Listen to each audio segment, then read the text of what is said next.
All right, it's Wednesday night. It's 8:30 p.m. or maybe 8:32. Sometimes we miss it by a minute or two, but we're here now and we are ready to go with this week's live Panther-Lair show. That rhymed. That was pretty good. I think I got the mic set up the way I want it to be. I think I got the camera set up the way I want it to be, and hopefully you have everything set up the way you want it to be on your end as you join the conversation here, like we do every Wednesday night at 8:30 on youtube.com/Panther-Lair.com. Couple of housekeeping items as we always do right off the bat. Like this video and subscribe. I like to tell you to like and subscribe when there's the fewest amount of people possible so we can get the minimal amount of likes for this video.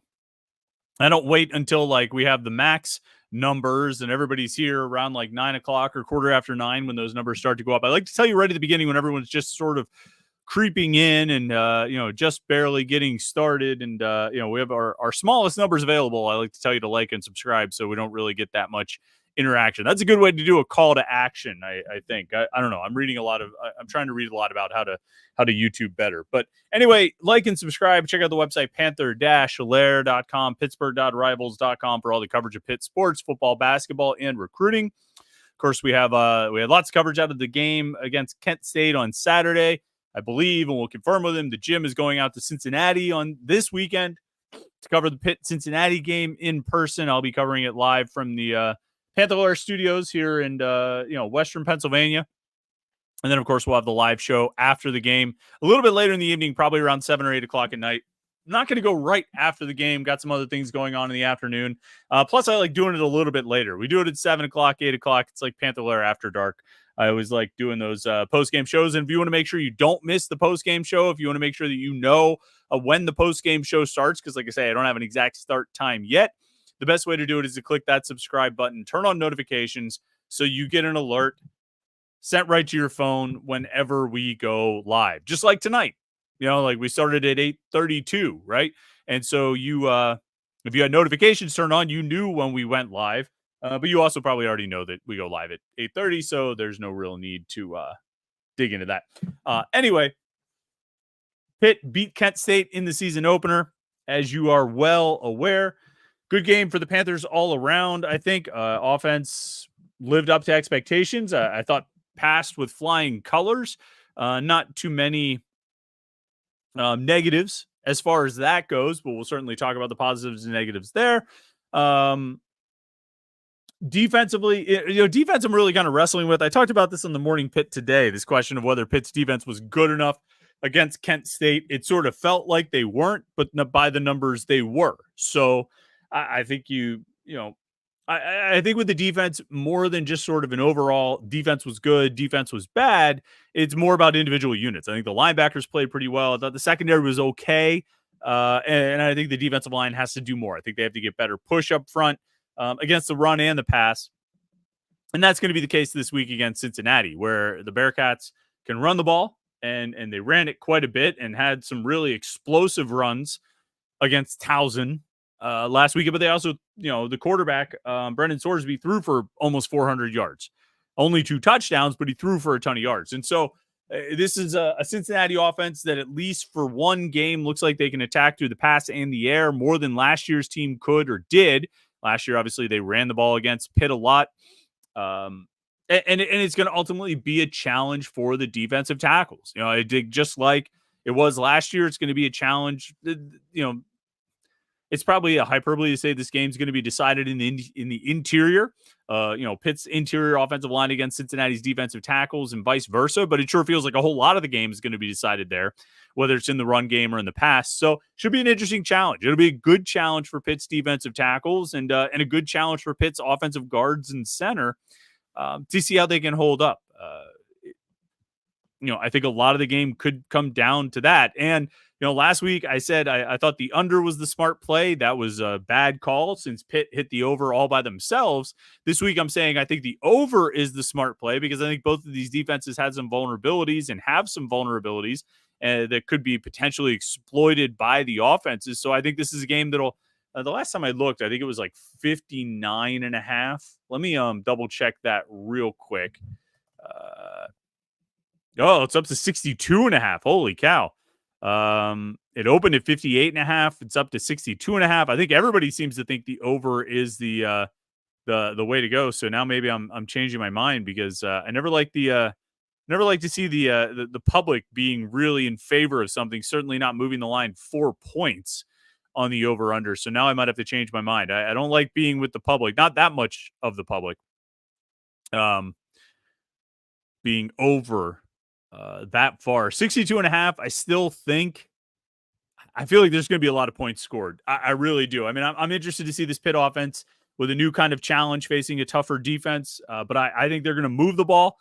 And, because Towson kind of moved the ball on him, had about 200 rushing yards, 383 total, I want to say it was, that Towson had 438, 438 yards total. They had almost 200 rushing yards. I think Pitt can probably move the ball. I also think Cincinnati might move the ball, and then this could be a score fest. So my thought is to take the over. I don't know what to tell you about the the line. Cincinnati looks like it's back to 2.5. It opened at 2.5. I think it got to 1.5. I think it might be back to around 2.5 now.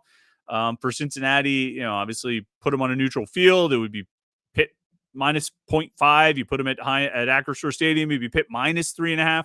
But right now it's Cincinnati minus 2.5 at Nippert Stadium. So interesting game. Let's bring in Jim Hammett to talk about this.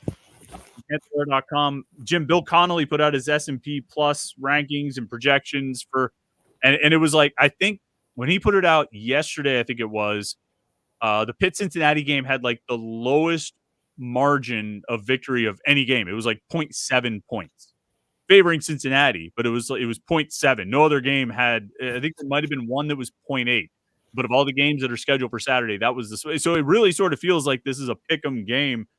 Is that because these two teams are evenly matched, do you think? Or is that because just nobody has any idea what these teams are?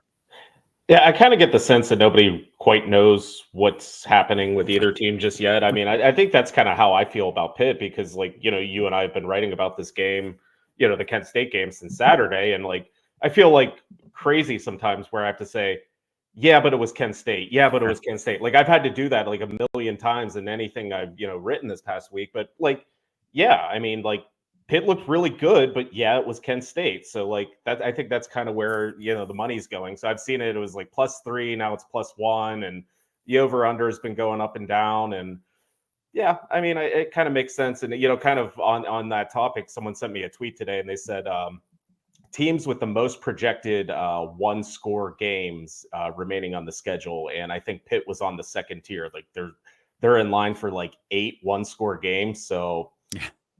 I wouldn't expect anything different. I mean, I think that's how this season's probably going to be. But yeah, that's.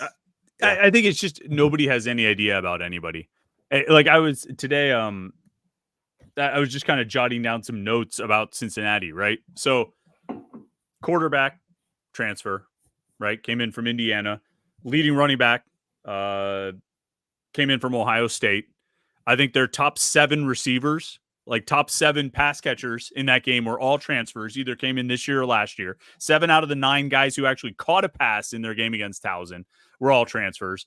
But then you go to the other side, Pitt, quarterback transfer, leading running back transfer, 5 out of their top 7 receivers like transferred in. I mean, Kanate Munfield's been here for a little while, but like, it's just the same thing. And these two teams are not unique in that regard. I mean, it's all over the place and you really don't know, particularly when teams open their schedules against Towson and Kent State. It's like, we don't know. We didn't know because we had no real precedent with these guys. It's not like Brendan Torsby played all that much. I didn't look into Evan Pryor, the running back, his career at Ohio State. Do you know if he did much at Ohio State?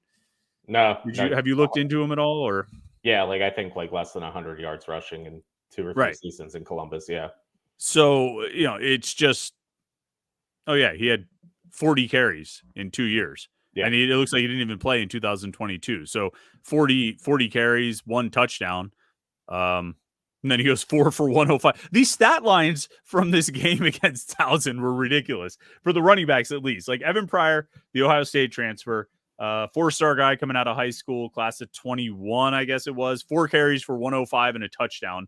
Corey Kiner, who went 20 for 153 and a touchdown against Pitt last year, was 7 for 51 against Towson, which was actually sort of a pedestrian stat line among Cincinnati's running back, 7 for 51, because Victor Dawson, who seems like he's like the third guy by a decent amount. He was on the scout team last year. His carries, he got 1 carry at the end of the third quarter and 1 carry at the start of the fourth quarter. He had 2 carries for 54 yards, but he fumbled in the long one, the 47-yard carry to start the fourth quarter, and so I think he didn't show up again. But like, it's ridiculous. I think as a team they averaged like 8.6 yards per carry. Evan Pryor averaged 26 yards per carry.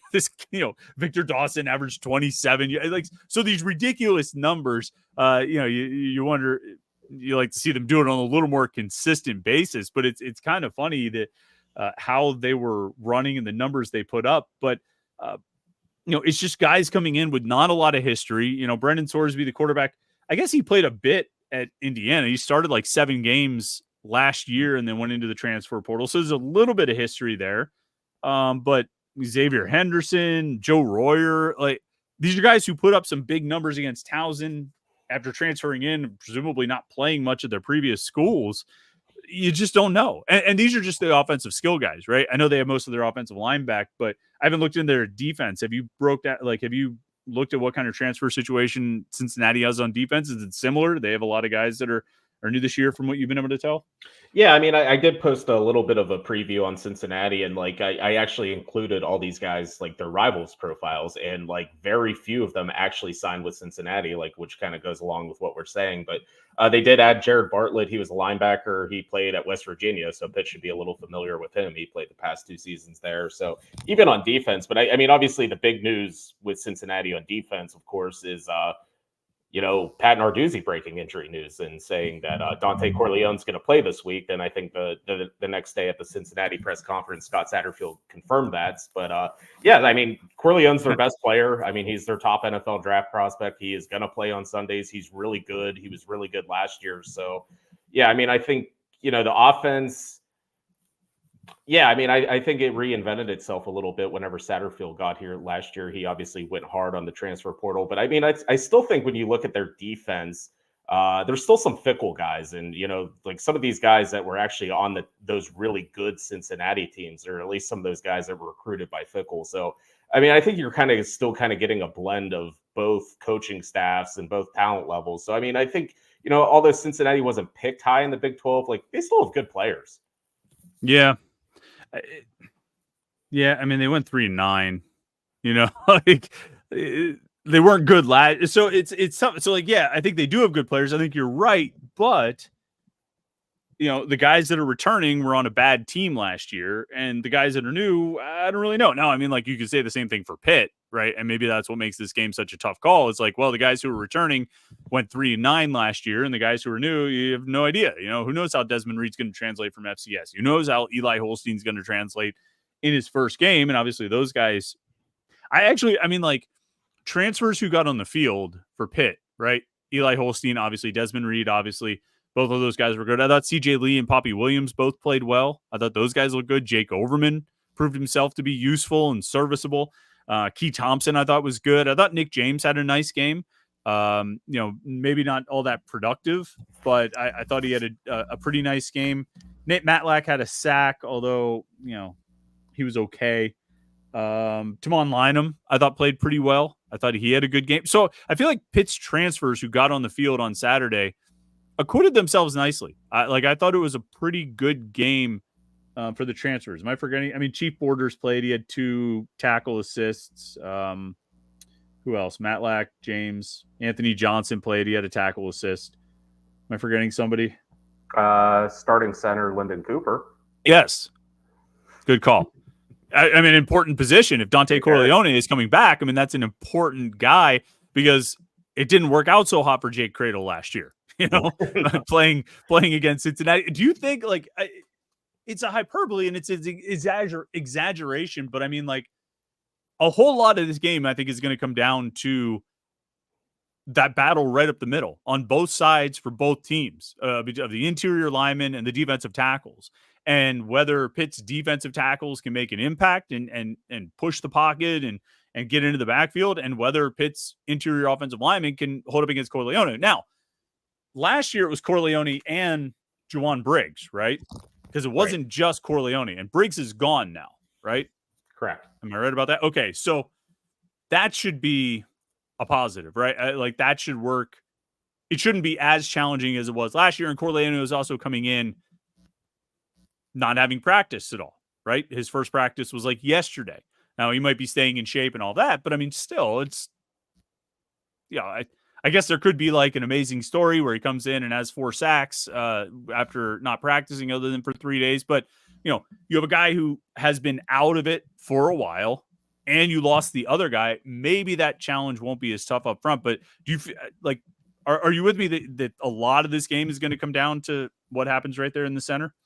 Yeah, I agree. And I mean, I think one thing, Pitt could do to counter someone like Corleone is their tempo. I mean, when's the last time we talked about a Pitt football team running 80 plays in a game? Like like if Pitt runs 80 on Saturday, how many is Corleone going to play? Probably what, 25, like 20, 25, something like that. I mean, so you could neutralize them that way. I mean, the one thing about Cincinnati's defense and, up front is, Pat Narduzzi kind of touched on it Monday, and I remember him talking about it last year, is that they do run a 3-4, and that is a little more unique in the college game. You see that more in the NFL. And so I think that does kind of, mess with the blocking schemes and kind of, identifying things. So I think just seeing, an exotic front, or if you want to call 3-4 exotic, but I do think that does, it kind of weighs on the mind a little bit, and it kind of changes things. I mean, I think that's one way to put it. I mean, Corleone's good. I know Eric Phillips is back. I think he's he's a defensive end, but he's a big defensive end. He's a 3-4 defensive end. So, I mean, he's a good player too. So, I mean, I agree with you when you said at the beginning, it's like, yeah, it's a 3-9 team, but if there's any area where they're strong, it is probably that front 7. It is probably that front 3, especially. So, yeah, I mean, I just think the whole 3-4 thing might throw a little bit of a wrench into it, especially with a new starting center and a new offense and a quarterback making his first start on the road. Yeah, a lot of recognition that has to happen there. The other element too, and I think people have talked about it on the message boards, Corleone, you assume he's in shape. You would assume he's been working out and all that, but Pitt, just kind of glancing over a few of their, you talk about the tempo and glancing over a few of the drives from the Kent State game. I mean, the first drive of the game, they ran 9 or 10 plays, really 10, but one of them was called for a holding. And I think they subbed maybe 3 times. There was another drive when they scored a touchdown in the second quarter to make it 28-7, the Poppy Williams touchdown. That drive was 8 plays. They didn't sub once. And so I think you can wear a guy down. This applies to a lot of linemen, but certainly a guy who hasn't practiced until, Tuesday of game week. If you're running drives like this where you're not subbing a lot and you're running tempo, so they don't really have an opportunity to, they can sub if you sub. You have to wait for them. But if you don't sub and you run tempo, it's really hard for them to get those defensive linemen off the field. So even if he comes out and plays on the first drive and is killing it, who knows if he's going to come out for the second drive? He might go every other drive or something like that. Now, I mean, we could be completely wrong and he'll play, 50 snaps or something crazy like that. But I think that's unlikely. I think you're probably going to see him playing like every other drive, and that's going to give him opportunities, I think, to do things and maybe take advantage of when he's not on the field. The other thing, too, and I don't know, what your memory is from the game on Saturday. I feel like they didn't really try to like move the pocket much, like rollouts, bootlegs, things like that. Do you have much memory of, I don't remember really seeing Eli Holstein throw on the move or intentionally seem like he was like rolling out on passes. Do you remember much of that? No, I didn't see any of that, and like not a lot of play action or any kind of those type of movements. So yeah, I mean, I think that's another way that maybe they held back a little bit, and they can kind of throw that at them this week. I mean, I'm not sure. Yeah. I again, like that was the first time like I really saw the offense live. I mean, I saw bits and pieces over the offseason, but that was the first time I really got to see it move with Pitt players running it. I tried to watch some Western Carolina games to get a feel for it, but yeah, so I don't know if that's another element that they can throw this week. I would think, I mean, given Eli Holstein's running ability, I would think a roll, and that should be able to, if you can move the pocket like that, that should neutralize some of the push up front. Now, maybe that's a little more challenging when you're against a 3-4. You might not necessarily be wanting to have your quarterback run outside the tackles and things like that if you don't get good recognition on what the front 7 is doing. But I don't know. It's going to be interesting. I think it's going to be a really interesting competition there and battle up front. Um, and I don't know. And there's a question here, and I mean, there's a lot of questions. I want to get to as many as possible, but sort of on this topic, Benjamin Glazer says, how much stock do you put into Cincy's defense stinking it up against Towson? I don't, stinking it up. They gave up 20 points, held them. I think Towson got into the red zone twice, and Cincinnati held them to field goals both times. So, I mean, they didn't play horribly, but they did give up 438 yards. They gave up 200 rushing yards. Those numbers do kind of stick out a little bit. Do you, what do you think? How much do you read into Towson's success against Cincinnati's defense?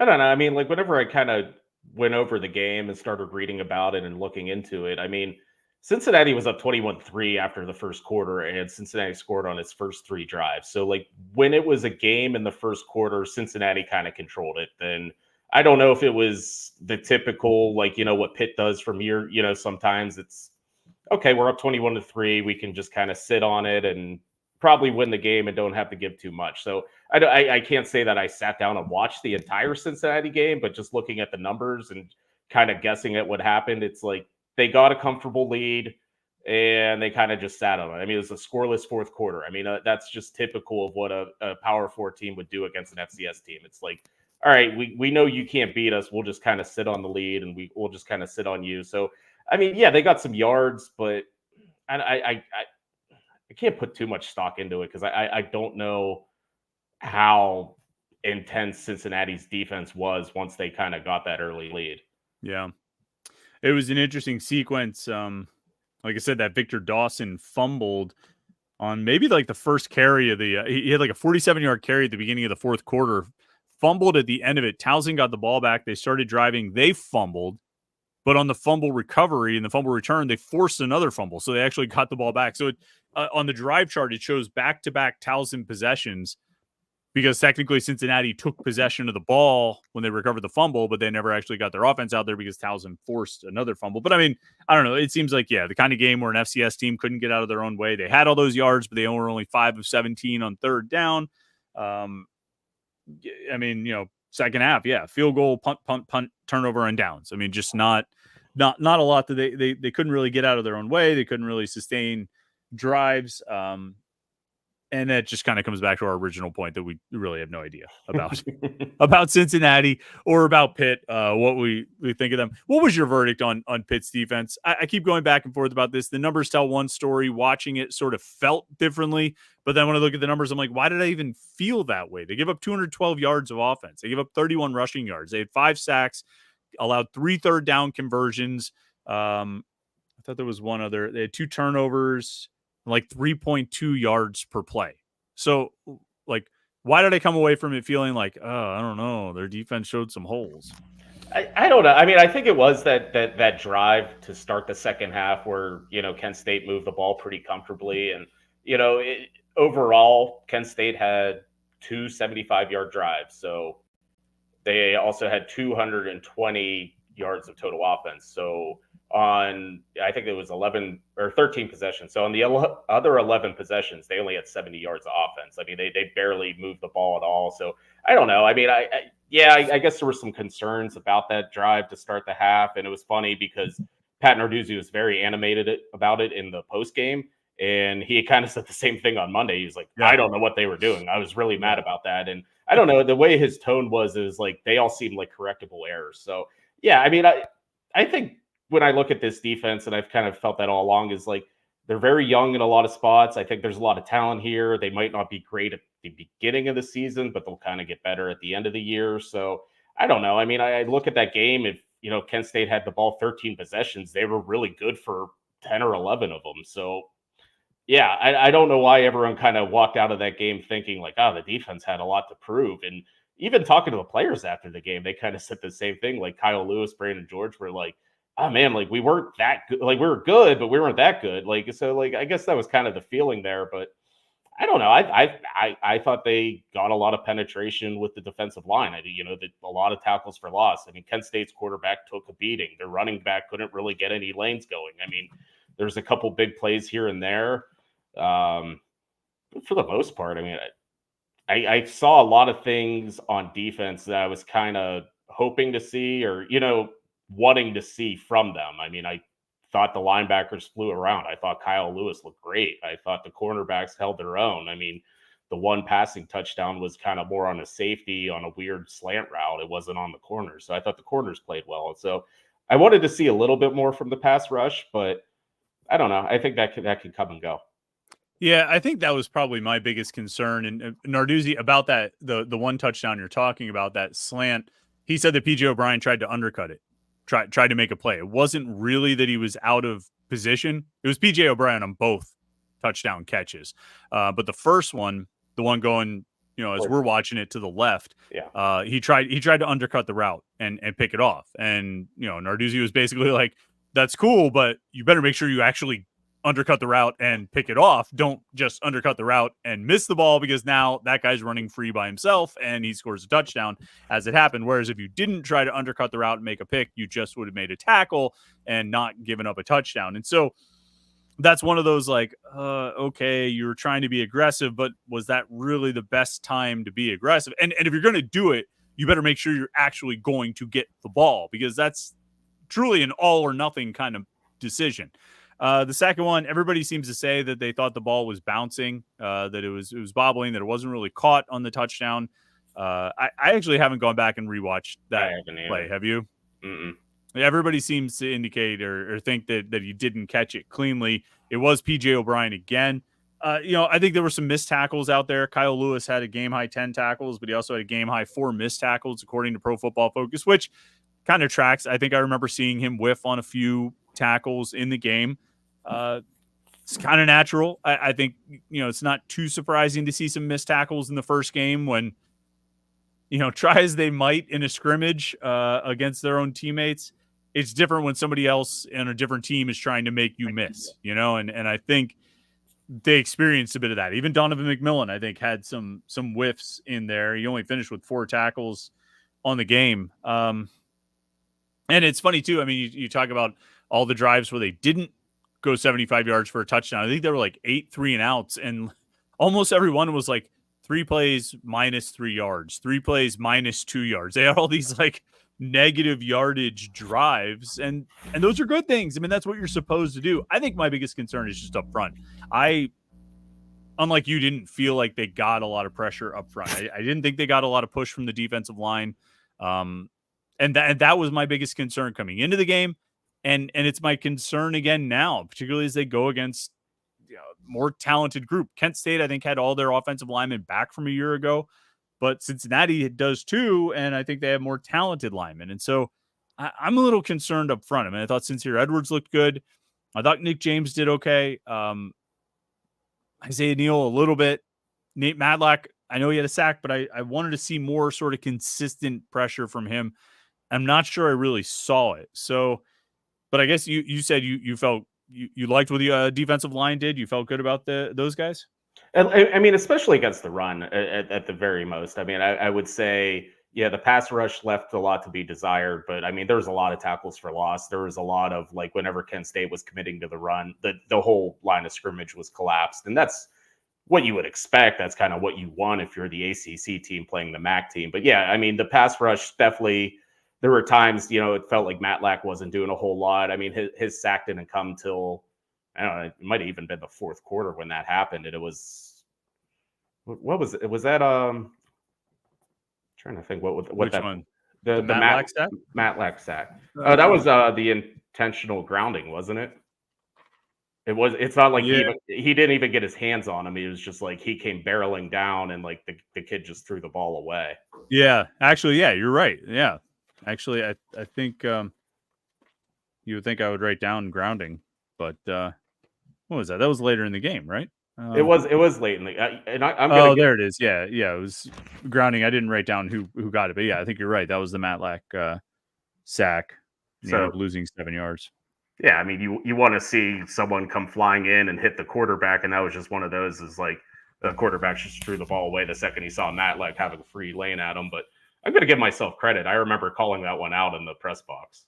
That it should be grounding. Should be a grounding. Yeah, that seemed pretty. It was weird that it took them so long to talk about it.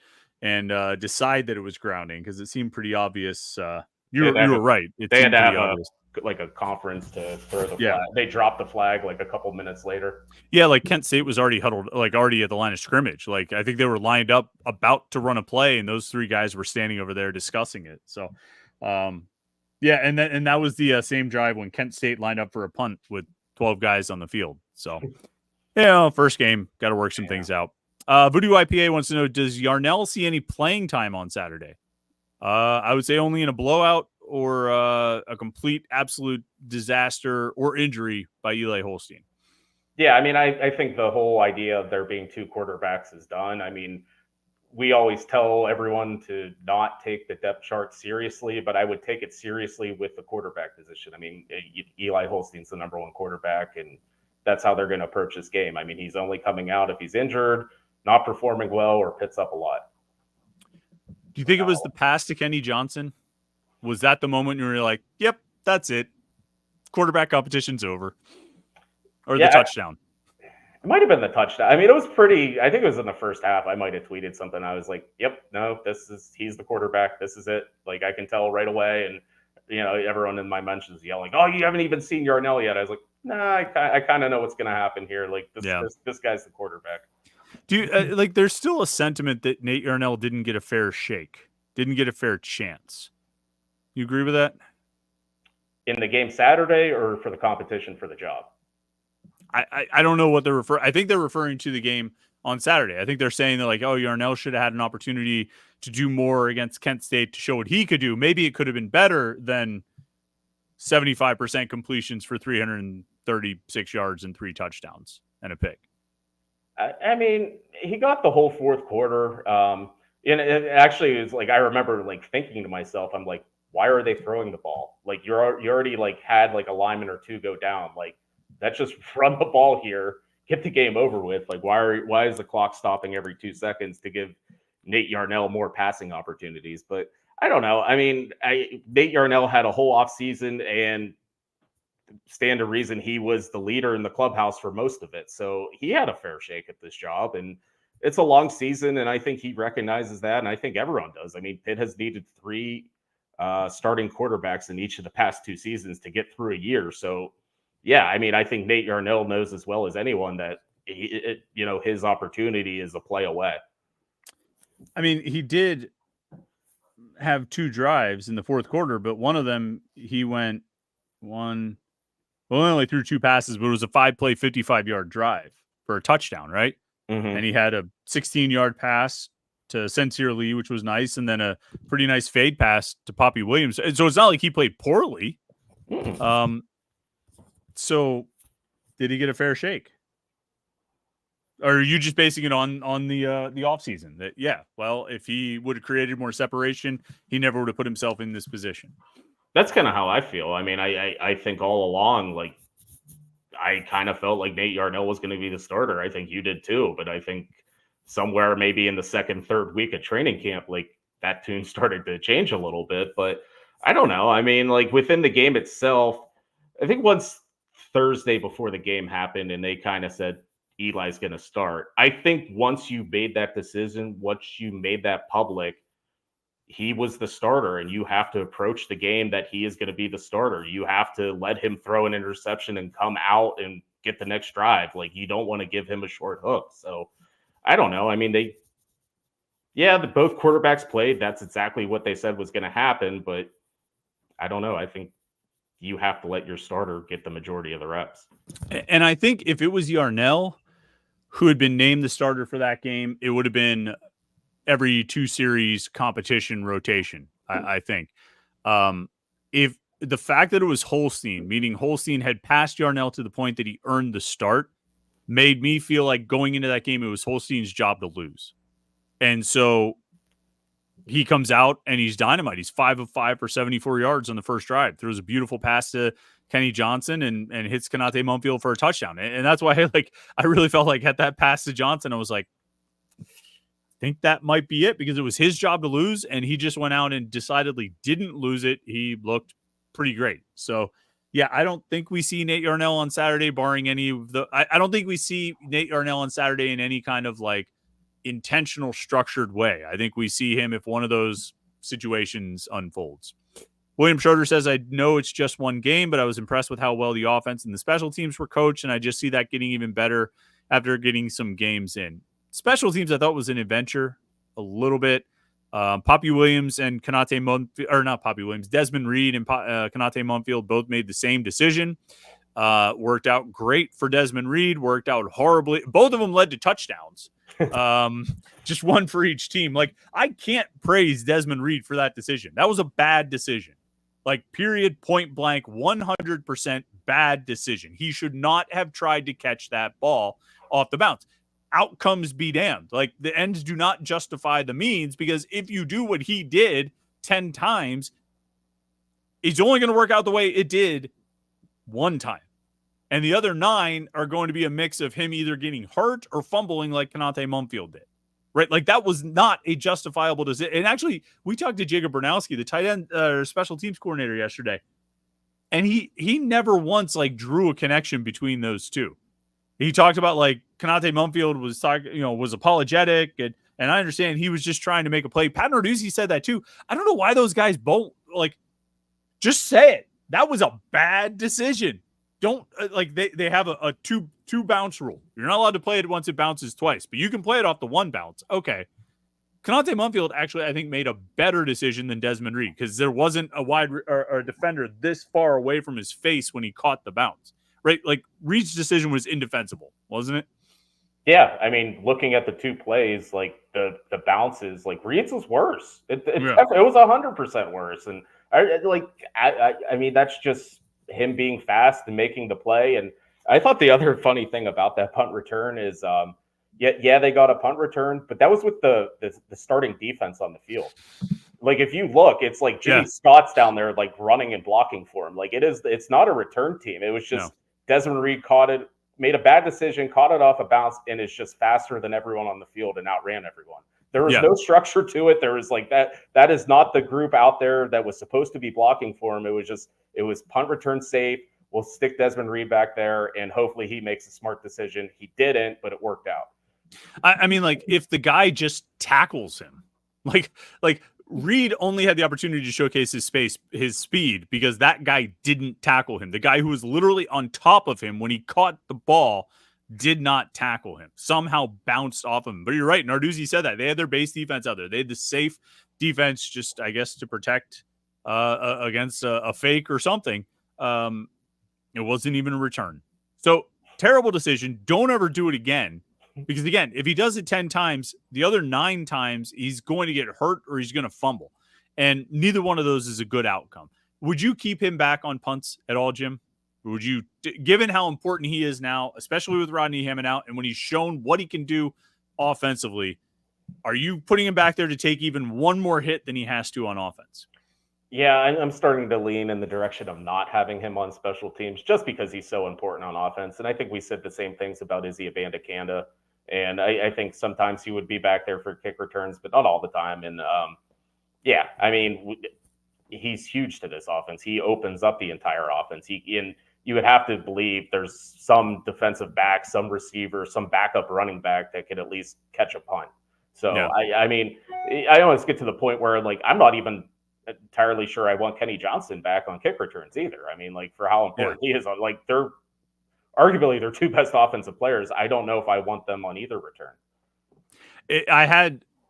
There were little moments of doubt this offseason about Kenny Johnson. Well, he looked pretty great in some moments last year, but there were very few moments. Let's actually see. I mean, he looked pretty good on Saturday. Yeah. He made some pretty special play. I think you're right. I think he's going to be good. And I'm with you. I would take both of those guys, even if you want to put Munfield or CJ Lee or Derek Davis, fine.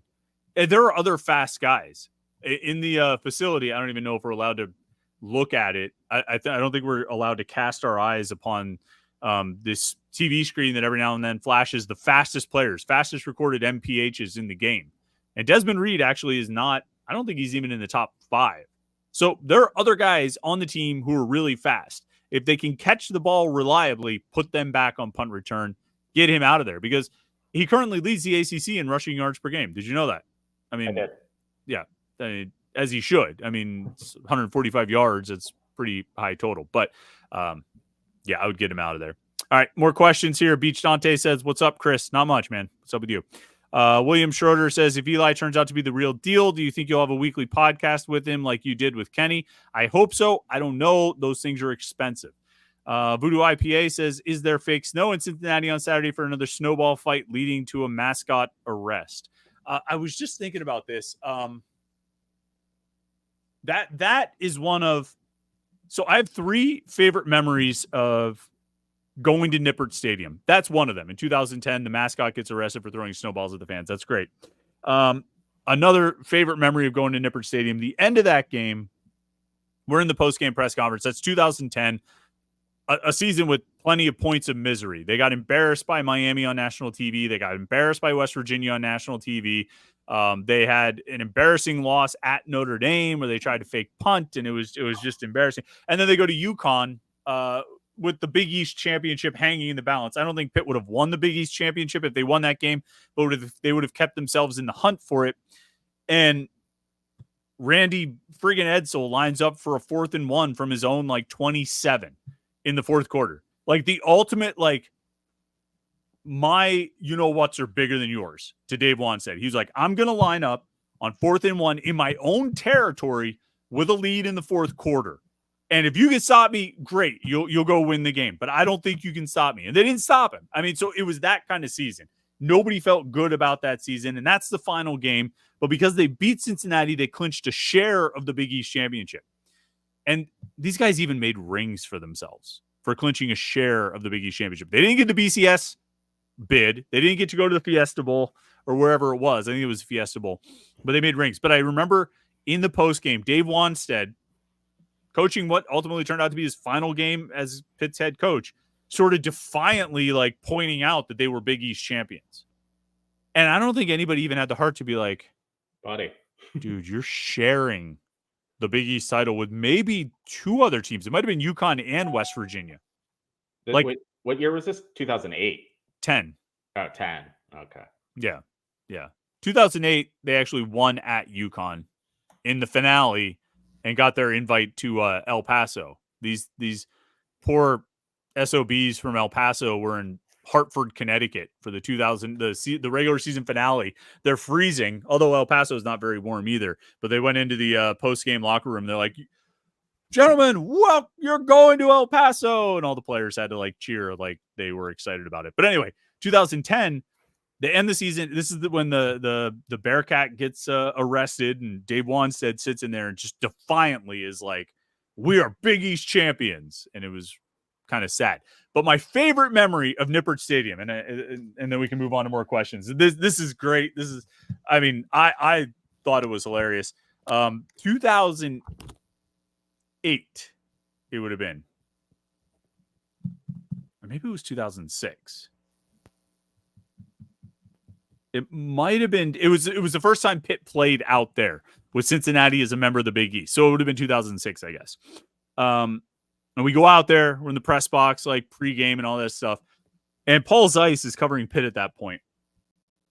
And Paul went to Temple, so he has always had a soft spot in his heart for the Owl. And we walk into the press box, and Paul, not known for having an inside voice, walks in and goes, "You kicked out Temple for this?" and EJ Borghetti, sports information director, is just like, and everyone there is just like, dude. Now, shout out to them. They had catered barbecue for the pregame meal. So Jim, hopefully if you go out there on Saturday, hopefully they have that too. But yeah, Zeiss just sort of bellowing, "You kicked out Temple for this," is a good one, because it is a pretty small stadium. I think their capacity is 38,000. I think it's 38,193. And I know that because every one of their home games last year had an announced attendance of 38,193. It's amazing. It defies all logic. It's that they had the exact number at every game in a 3-9 season, no less. Scott Mitchell says, "Just one more win and Acrisure Stadium is going to get maxed out on attendance again for West Virginia." I don't know if this game will change that at all. Do you? I think this is going to be a 68,400 plus attendance game for the backyard brawl no matter what happens, right? I mean, like, I guess if they get killed on Saturday, actually, I still don't think that changes the numbers. Do you? No, it doesn't. And like that kind of goes back to like there's always like debates on the message board, and everyone always wants to play West Virginia Thanksgiving weekend, the rivalry weekend with everyone else. But I'm like, I don't know. I've looked at the series so far, and they're early in the year. Every game has gotten a national TV spotlight. I mean, I don't know. I kind of think the backyard brawl has been pretty good in September, and neither team has, lost their season by this point. I mean, it was the first game of the season 2 years ago, third game last year and this year. And I don't know. I kind of like the placement of where it is. So I think it's going to be a big time atmosphere next week. The one thing I would say in favor of it being like on Thanksgiving night or the Friday after Thanksgiving or that weekend is it gives you this like safety blanket, this security blanket, I should say, the safety net, where if your season is kind of crap, you're heading toward a 6-6 season or 7-5, you're 6-5 after 11 games or something like that. And like, you really have nothing to play for, let's say 6-5, right? So you've already got a bowl game. You have no chance in the conference. People are tuning out. Here's one game that will get people interested and excited, and I think Pitt and West Virginia are two programs that, it's a real possibility in a lot of years that they could be 6-5 heading into the finale. So here's like a guaranteed, like high energy sellout game on both sides that no matter what's happening during that season, they could be 3-8, or 2-9 or something like that. And people are still going to show up. The place is going to be packed. The energy is going to be through the roof, and it'll be a great atmosphere. That's the one upside. Now, if there are those years when you are in good shape, let's say you're 9-2 or something like that, now you might not want that game to be the one that decides if you're 10-2 with a good shot at the playoffs or 9-3 and missing it. But flip side, it's not a game that affects your conference standings. So if you've already locked up a spot in the ACC title game or the Big 12 title game, then that game doesn't matter. It's not going to change your fortunes in that regard. So I like it at the end because it guarantees that at the end of the year, you are going to have a game that really matters, that gets people interested. It sucks when the year just like peters out. You know what I mean? Like a 7-5 season, like 2019. They lose the Boston College in the regular season finale. They were 7-4, so nobody really cared about that game anyway. Like, blah. Like it's just not like, even like, I mean, 2022, well, that was a little more exciting because they won at Miami, but like, this is just a guaranteed, like, it's going to be awesome no matter what else happens during the season. Like, you've got that. And playing it so early in the year, it kind of, I don't know, but I could go either way on it. The tough thing about how they schedule I think they try to schedule the ACC games to get the compelling matchups at the end of the year. But if you're like basically everybody other than a Florida team or a North Carolina team, it's impossible to gauge what your compelling matchup is going to be. They got Pitt Syracuse in the finale in 2021. That didn't matter. It's so I think it's tough to do that. So I don't know. I say put it in the season finale, get a great game every year, something people get excited about, and then you don't have to worry about it, but could go either way. Let's see. Mark Showed says, I know it's only the second game, but I get the sense that this is a must win. I don't know if it's a must win, but it would be pretty damn big to win, right? I mean, I don't know if anything can be a must win in week 2, but I mean, Jim, what's your, 1 to 10, 10 being a must win, 1 being a doesn't matter game. Where you put this one, the Cincinnati game? I think 6 or 7. I mean, because I go back to last year, and in this game, second game of the year against Cincinnati, by halftime we knew Pitt stunk. Like we knew like you can learn a lot about the team in the second game of the season playing against another Power 5 team. So I don't know if it's a must win because I don't know what the stakes are yet. They're simply a 1-0 team. We have no idea what's going to happen after that. It's too early to say anything's a must win. But this is a good barometer game. I mean, this is going to tell you a lot about this team. I mean, like I said, last year, halftime, all right, we knew like Phil Dracovic couldn't throw the ball. We knew the team was not going anywhere good. So I don't know. I think we're going to learn a lot about this team, but I don't classify it as a must-win. Yeah, I tend to agree. I was like, wow, there's a lot of comments and questions here, and I'm scrolling through, and it's all OOF McGee and the Panther arguing with each other about whether Eli Holstein's interception was underthrown. Just going back and forth, guys. Get your own chat, jerks. Talk to us. Byron Flex says tomorrow parties in the House versus NCAA will be in court for preliminary approval of the settlement agreement. What's the buzz at Pitt? Is Pitt good to go on a $30 million increase to the athletic department budget? Pay plus roster limits plus travel increase. No. No would be my answer. They're not good to go for this. A lot of programs are not good to go for this. A lot of athletic departments that just barely come out even on the balance sheet, and a lot of them are in the red, are not good to go for this because they've been barely making ends meet for the past 15 years or longer. And now they have, you say $30 million increase. I mean, sure, let's take that number. Let's take 25 million. Let's take 22 million. Let's take 27 million. Let's take 19 million. They're not in position to do that. And so cuts are coming. And it's just a question of what gets cut and when they get cut and how much gets cut. I would like to think that Pitt has a plan for that, Byron. I really don't know if they do. But whatever that plan is, unless it involves somehow turning this legal pad into sheets of $1 million bills, I don't know how they're going to come up with it. They'll find a way. They might have to, what's the saying, rob Peter to pay Paul, but I don't know what that plan is, and I don't think they're in good shape. But I don't think Pitt is unique in that regard. I think Pitt is going to be in tough shape, but I think a lot of schools are, because this is a whole lot of money they weren't planning to spend. So hopefully they plan. I mean, I don't even know, Jim. I mean, do you even feel like Ohio State is in good position to do this? Most of these athletic departments seem to come out pretty close to even on the balance sheet, don't they? I do. And I do wonder about some of the schools that have 30 athletic programs. Like Pitt's on the smaller end of that spectrum, but a couple of years ago, during COVID, we saw some of those Pac-12 schools that have 55 varsity sports. They had to cut a bunch of them. And so I know we're definitely going to get to that point with prominent schools doing the same thing. We're talking about schools like Ohio State and Penn State that have these massive athletic departments. They're going to have to sacrifice some sports just to, keep the football machine rolling. So I don't know. I mean, I would say Pitt's not in a good position, but I would also say there's going to be some semblance of a plan when everything goes into effect too. Hope so.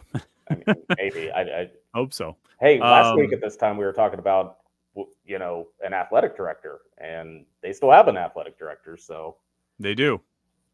Don't know if she has a new contract. Don't think she does. Not yet. She might at some point, but don't think she does. Let's see. Donovan Reed, we were talking about Desmond Reed and how fast he is. Donovan Reed, maybe a relation. We don't know. Spelled the same way. Says Desmond Reed runs a 10-400 meter. I know he is, if not the fastest, he's the top two. Yeah, I am certainly in no way questioning Desmond Reed's speed, and I will not question Desmond Reed's speed. I didn't mean to insinuate that I was questioning Desmond Reed's speed. I was just saying that a few guys clocked a higher top end speed in that game, mostly as a way of saying protect Desmond Reed, at all costs. Take him off the punt return, put some other fast guy out there, and 20 touches a game. If you're going to get Desmond Reed 20 touches per game, get them on offense. He might break another punt return. Maybe he'll even break two more. I think it's far more likely that he's going to score 15 to 20 touchdowns if he stays healthy. I just don't think you want to take any unnecessary hits, but there's no question about his speed. I'm not beating him in a race, and most guys on that team are probably not beating him in a race. So shout out to him. Let's see here.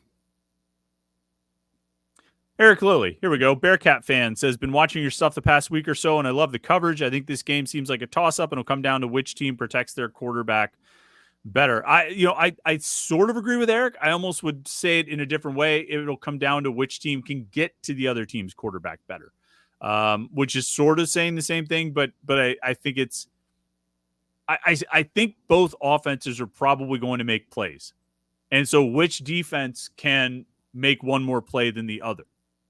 Like, is this all semantics, or does it make sense to sort of look at it from that perspective?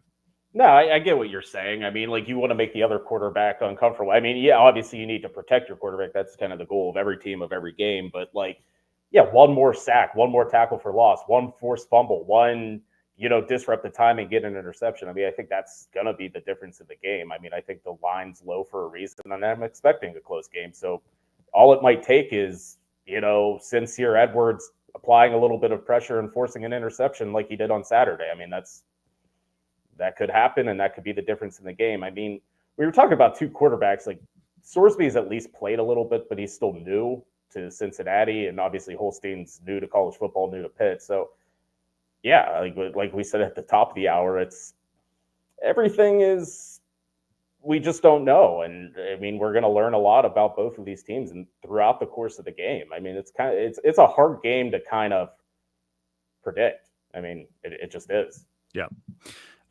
Jonathan Liberatore says, outskirts of Pitt Athletics question, what did you think of the band's performance this week? So my family went to the game. I went down and hung out with them for a little bit during halftime, so I actually missed the halftime performance. Did you watch it at all from the press box, Jim? I was just going to say, I didn't even notice you were gone, so. Ouch. I went down to the concourse. Have you been to the concourse during a Pitt game? I don't know if I've ever been to the concourse at Acrisure Stadium during a Pitt game. It's wild down there, man. People everywhere. I mean, I've been to sports games before, and there are people everywhere, but I think that was the first time I've ever walked down to the concourse during a Pitt game, ever in like almost 20 years of doing this. But anyway, did you watch the halftime show? It seems I've seen some of the stuff online about it, the Lost Oakland stuff, the Fuel and Fuddle logo, and was it the O, and wasn't there one other? I didn't watch it. Oh, come on, man.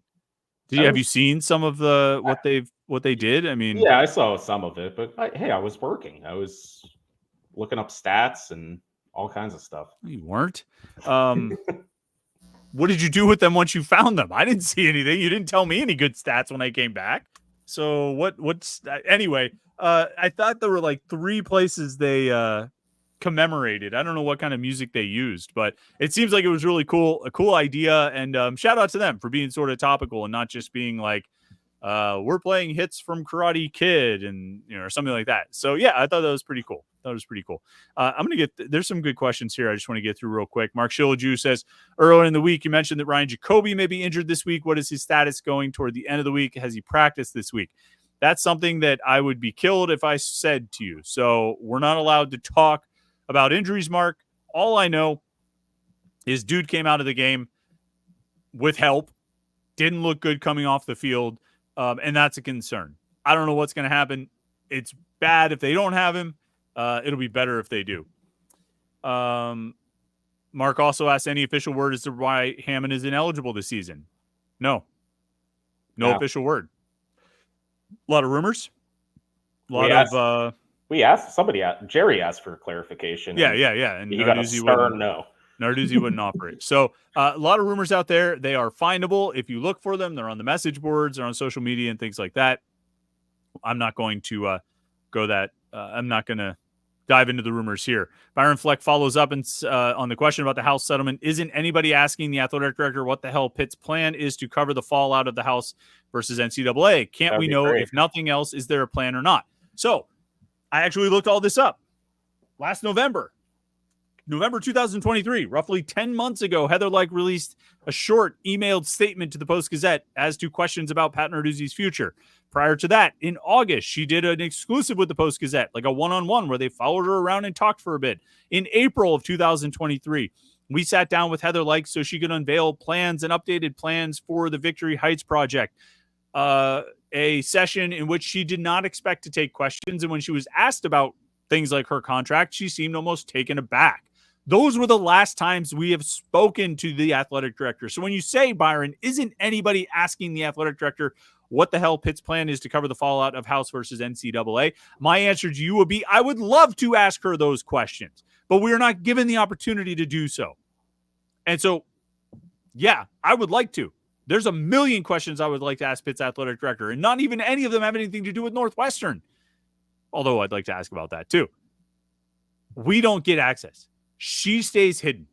Okay. And this is actually one, and I brought this up last week, Jim, that like, I think one thing that it's a bit concerning to me is not just in the last week or 2 weeks, as with the whole flirtation with Northwestern, but over the last 2 years in the over the course of seismic change, in college athletics, Pitt's athletic director is nowhere to be found at a time when you need strong public forward-facing leadership, maybe more than ever. Pitt doesn't have it. And like, I'm sorry, you got to be out there. You got to be talking. You have to represent the university and the athletic department. And Heather Lyke hasn't done that. And now she's in a situation where the questions are going to be really awkward. It would have been nice if you would have talked to us in June or May or August or any time when we could have asked you, so are you going to pay $22 million? Are you going to pay $22 million? What are you going to do with scholarship limits? How are you going to make these decisions on scholarship limits? And, without any real access to ask those questions, we can assume that they have a plan, and we can equally assume that they don't have a plan.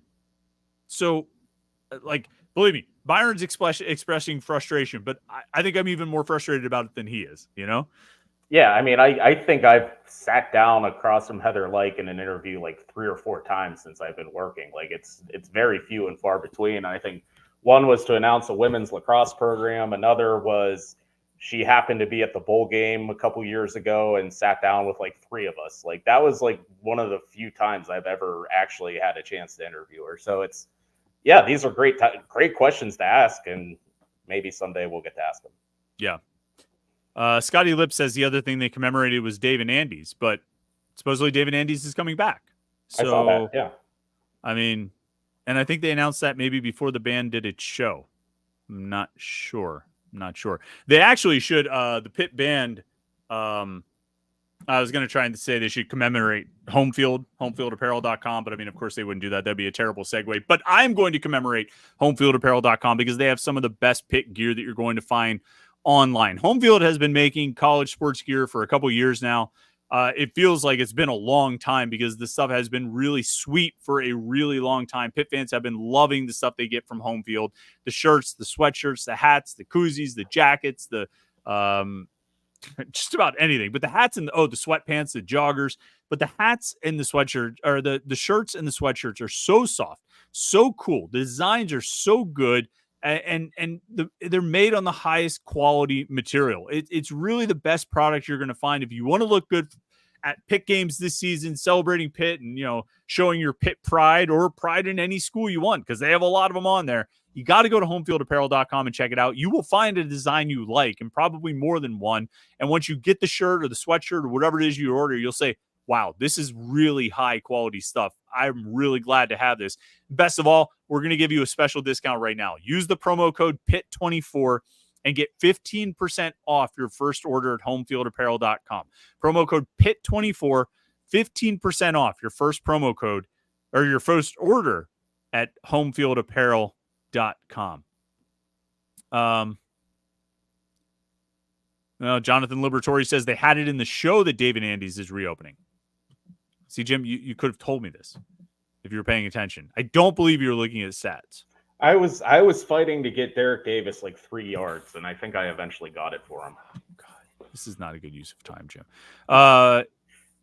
Brock wants to know if we've confirmed any big names visiting for the West Virginia game.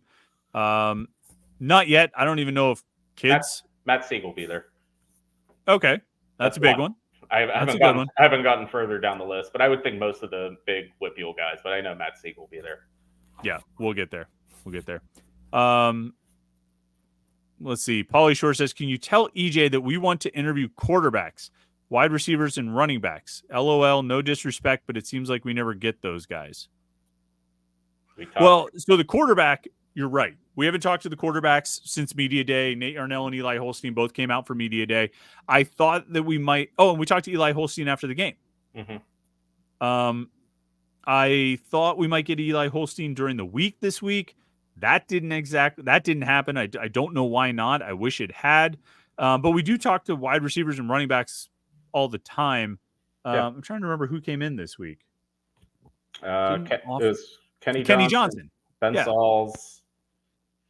Forget who Jimmy else. Scott and Javon McIntyre. But so we got Kenny Johnson there, Eli Holstein and Desmond Reed after the game. But I mean, I think we get guys pretty regularly. You know what I mean? I think we get receivers and running backs at least. Still waiting on quarterbacks. It would be nice to talk to Eli Holstein. I'm guessing if he keeps the job, obviously he'll talk after the game. He'll probably talk after the game against Cincinnati, and then I would think we'll talk to him next week.